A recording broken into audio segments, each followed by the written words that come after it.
Time to pull up a chair. We've got another great story for you today in the rLounge. Sometimes in life, you don't rob a bank. You just have to steal back what's already yours. Today in the rLounge, fridge raids, alphabetized spices, surprise social gatherings, and bedtime rules later, he realized it was time for a full-scale heist of his own time. Mother-in-law moved in uninvited and rent-free, claiming it's her daughter's house, so I divorced my wife and evicted them both. I'm 34 male, been married to my wife, 32 female, for 4 years. We don't have kids. I bought my house 2 years before we got married, paid for it myself, and it's always been my pride and joy. That's important for later.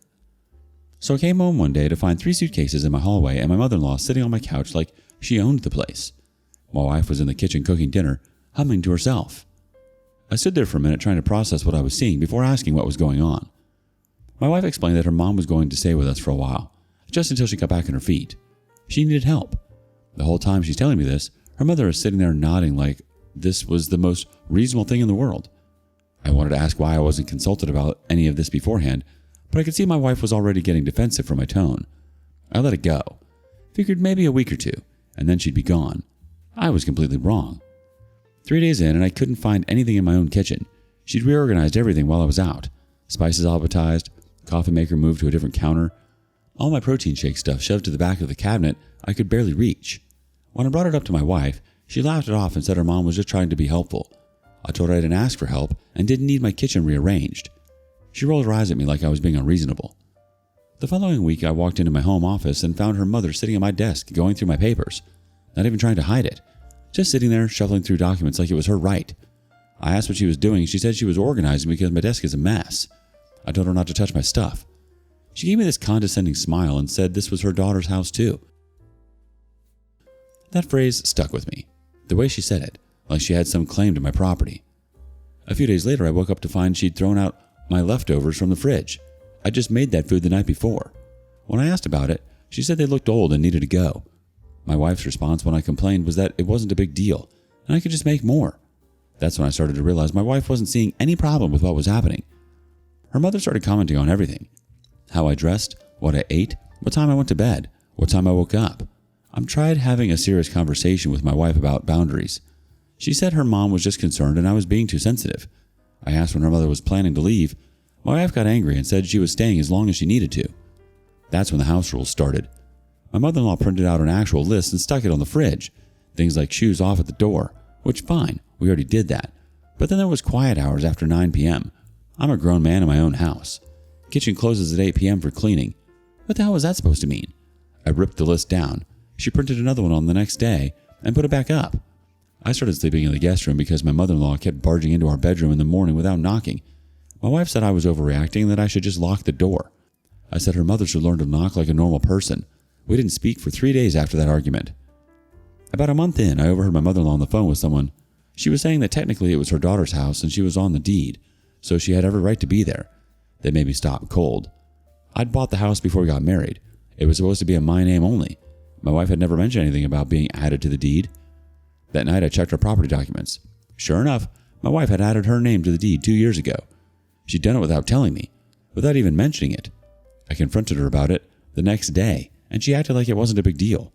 We were married, what's yours is mine, that kind of thing. I told her that wasn't the point. The point was she did it behind my back. She accused me of being controlling and not trusting her. Her mother backed her up, saying I should be honored to share my house with my wife. That's when I really started to see where my wife got her entitlement from. My mother-in-law invited people over without asking me. I came home one day to find 4 of her friends drinking wine in my living room. They all looked at me like I was the one intruding. When I pulled my wife aside, she said her mom needed socialization because she's been isolated. I said then she should socialize at her own place. My wife told me I was being cruel. We hit the 1-month mark since she moved in. Still no mention of leaving. I set both of them down and said we needed an exit date. My mother-in-law actually laughed at me. Said this was her daughter's home and she wasn't going anywhere until she was ready. My wife didn't contradict her. Didn't say a single word. That's when I knew this wasn't temporary. This was a permanent arrangement they decided without me. I started documenting everything. Every boundary crossed, every disrespectful comment, every time they ganged up on me. I took photos of her stuff taking over the house. I even recorded a conversation where my mother-in-law told me I should be grateful she was there to keep my wife company since I clearly don't do a good enough job of it. Then I checked our bank accounts. My wife had been sending her mother money for months before she even moved in. Thousands of dollars. When I asked about it, she said it was none of my business what she did with her money, except it was our joint account. Our money. I moved my direct deposit to a separate account that same day. My mother-in-law started answering my phone when I had left it unattended. Found out when a friend called me confused, saying some woman answered and told him I was busy with important matters. My wife defended her, said she was just trying to help. I changed all my passwords and put a lock on my phone. Then I came home to find they'd moved all my stuff out of the master bedroom into the guest bedroom. My clothes, my personal items, everything. My mother-in-law was moving into what used to be our bedroom. My wife explained that her mom needed the bigger room for her health, that I would understand. I didn't move my stuff back. Instead, I started looking up my legal options.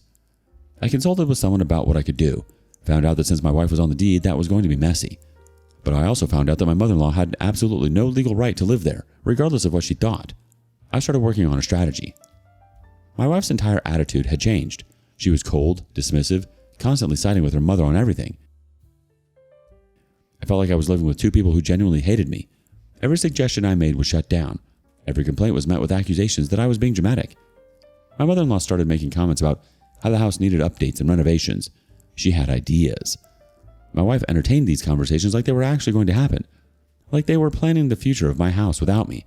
I realized they both saw me as a temporary obstacle, not the homeowner. 2.5 months in, I made my decision. I filed for divorce.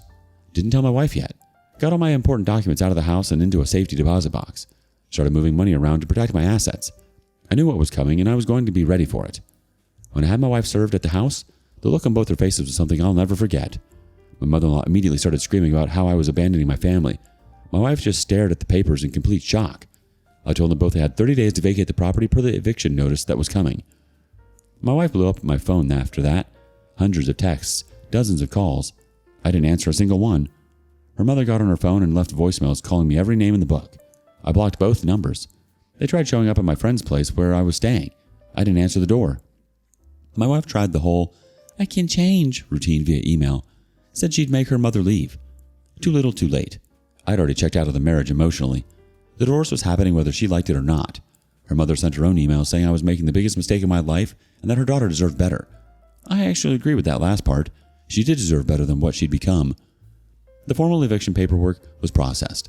Both of them had 30 days to get out. My wife tried to claim she had rights to the house. Her representation tried to argue she was entitled to half.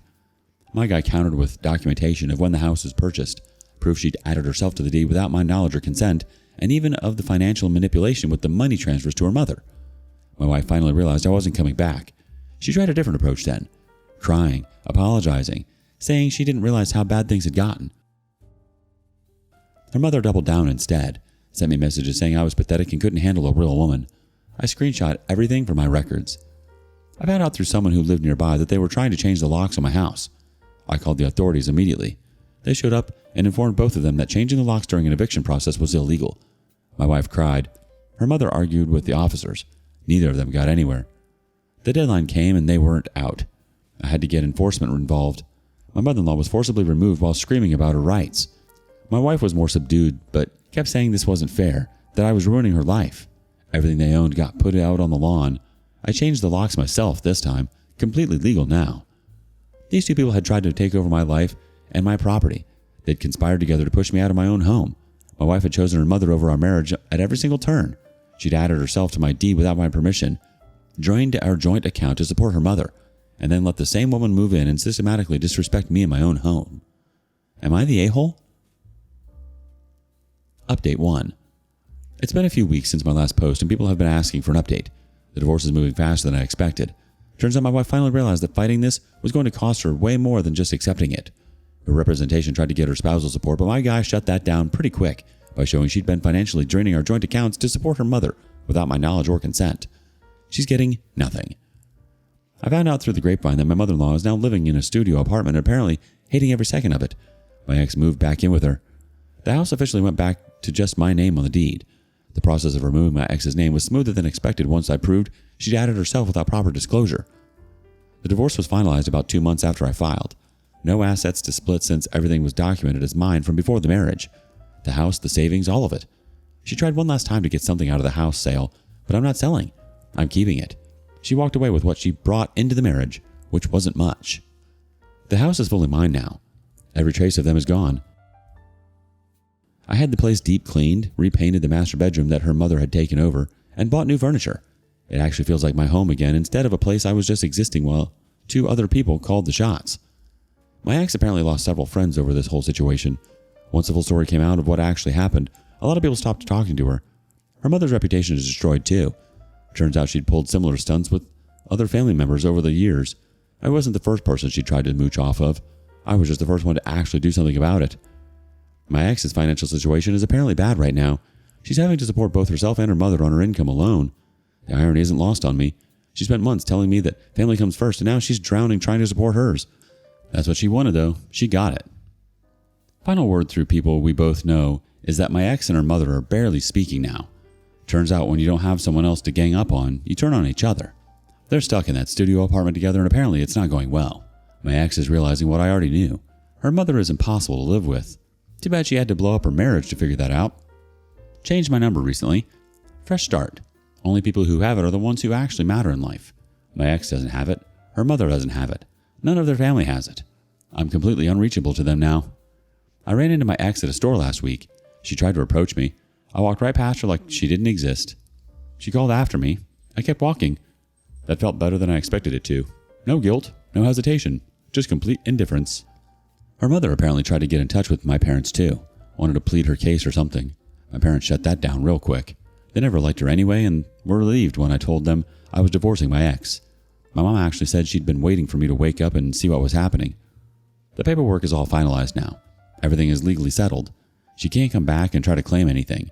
The house is mine. The accounts are separated, and we have zero legal ties to each other anymore. It's completely over. My ex's mother is apparently still telling people that the house should have been her daughter's. That I stole it from her. The level of delusion is impressive, honestly. That woman convinced herself that because my ex added herself to the deed without my knowledge, that somehow made it her house. That's not how any of this works. I'm getting the locks changed again just to be safe. Even though they're both out and have no keys, I want completely new locks that they've never had access to. Call it paranoia, but after everything that happened, my life is better now than it's been in months. No drama, no fighting, no one treating me like I'm in the way of my own house. Just peace and quiet and the ability to live my life how I want to live it. That's all I ever wanted. From the moment your mother-in-law moved in without your consent, the pattern was clear. Decisions were being made about your home, your finances, and your life without you. Reorganizing your kitchen, going through your paperwork, enforcing house rules, entering your bedroom without knocking. None of that is normal or acceptable behavior, especially in a house you owned before the marriage. Those weren't small annoyances. They were deliberate oversteps. The biggest issue, though, was your wife. Adding herself to the deed without telling you, transferring large amounts of money from a joint account to her mother, and then backing her mother in every conflict. You were consistently outnumbered and dismissed in your own home. By the time they moved your belongings out of the master bedroom, the marriage was effectively over. Have you ever been in a similar situation? Share your story with us in the comments below. And thank you for joining us today in the rLounge. Be sure to like and subscribe and hit that notification bell so you don't miss out on our next video. Until next time. And please put your chair back where you found it.